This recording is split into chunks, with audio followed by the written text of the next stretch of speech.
আমাদের হেসেলে সকলকে স্বাগত। ঈদ আজকে, তাই মনটা বড্ড সিমুই খেতে ইচ্ছে করছিল।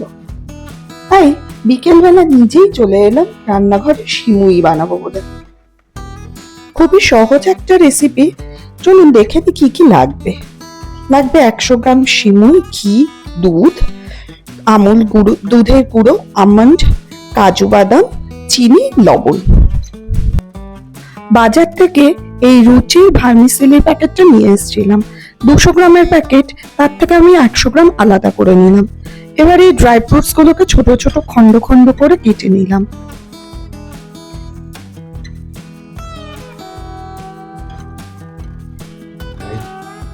গ্যাসের ওভেনটা অন করে তাতে একটি ননস্টিকের প্যান বসিয়ে প্রথমে একটু 1 টেবিল স্পুন ঘি দিয়ে দিলাম। ঘিটা একটু গরম হতে পুরো কড়াইতে ঘিটাকে ছড়িয়ে নিলাম সুন্দর করে। এবার ড্রাই ফ্রুটস গুলোকে এই ঘিয়ের মধ্যে দিয়ে হালকা একটু ভেজে নিলাম, এতে না গন্ধটা খুব সুন্দর আসে।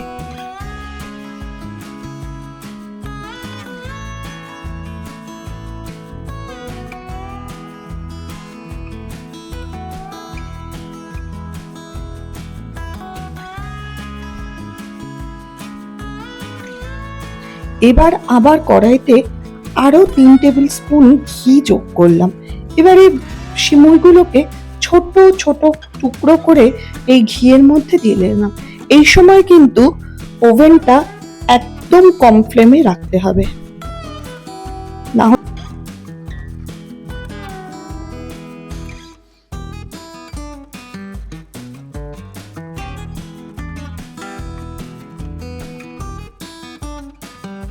দেখো আমার সিমুইয়ের রংটা একটু পরিবর্তন হয়, হালকা ব্রাউন রং ধরে নিয়েছে। এবার আস্তে এটাকে তুলে নেব আলাদা করে।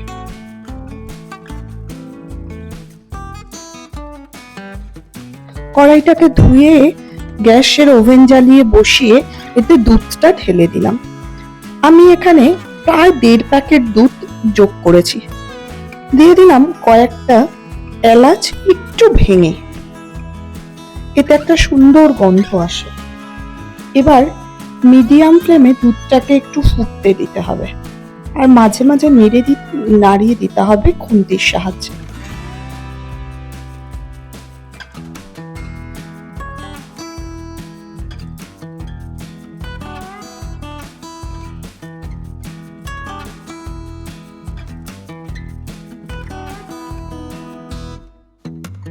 দুধটা যখন ফুটতে শুরু করবে তখন কিন্তু একটু বেশি করেই খুন্তির সাহায্যে সেটাকে নেড়ে যেতে হবে। দেখো দুধটা কি সুন্দর করে ফুটে গেছে। এই সময় যোগ করে দেবে ফ্লেমটাকে একটু কমিয়ে গুঁড়ো দুধ, স্বাদটা একটু এনহ্যান্স করবে।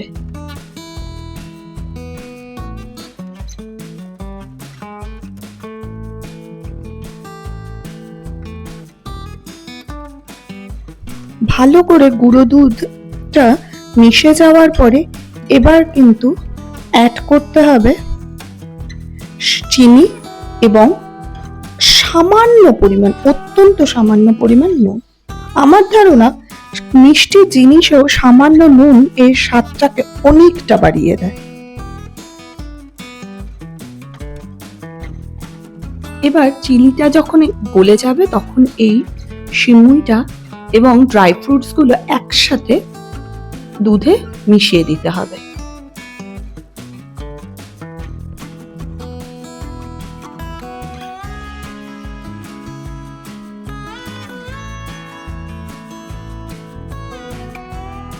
ব্যাস, এবার রান্নার একদম শেষ পর্যায়ে চলে এসেছে। খুব একটা কাজ আর বাকি নেই, জাস্ট এই সিমুইটাকে ভালোভাবে মিশিয়ে দুধের মধ্যে দিয়ে ভিজিয়ে দিয়ে একটু সময় ধরে ফুটিয়ে নেব, নিয়ে ফ্লেমটাকে অফ করে দেব। একটু দুধ থাকতেই কিন্তু আমরা ফ্লেমটাকে অফ করে নেব, তাহলে ঠান্ডা হলে ওই দুধটা টেনে গিয়ে একদম পারফেক্ট রেসিপি হয়ে যাবে। কর্তামশাইয়ের আবার দুধ সিমুই পছন্দ নয়, একটু থকথকেটাই পছন্দ। ব্যাস আমার শেষ। এবার ঠান্ডা হয়ে যাওয়ার পরে এটা এরকম হয়েছে। আমার বাড়িতে অবশ্যই এরকম ভাবেই খেতে সবাই অভ্যস্ত। তোমরা চাইলে একটু দুধ বেশি রেখে দুধ সিমুইও করতে পারো। ব্যাস রেডি আজকে সিমুই বিকেলের টিফিন। শুভ সন্ধ্যা সকলকে। এরকম ঘরোয়া রেসিপি জানার জন্য অবশ্যই আমাদের সাথে থেকো এবং আমাদের এই চ্যানেলটাকে সাবস্ক্রাইব করে দিও। Thank you.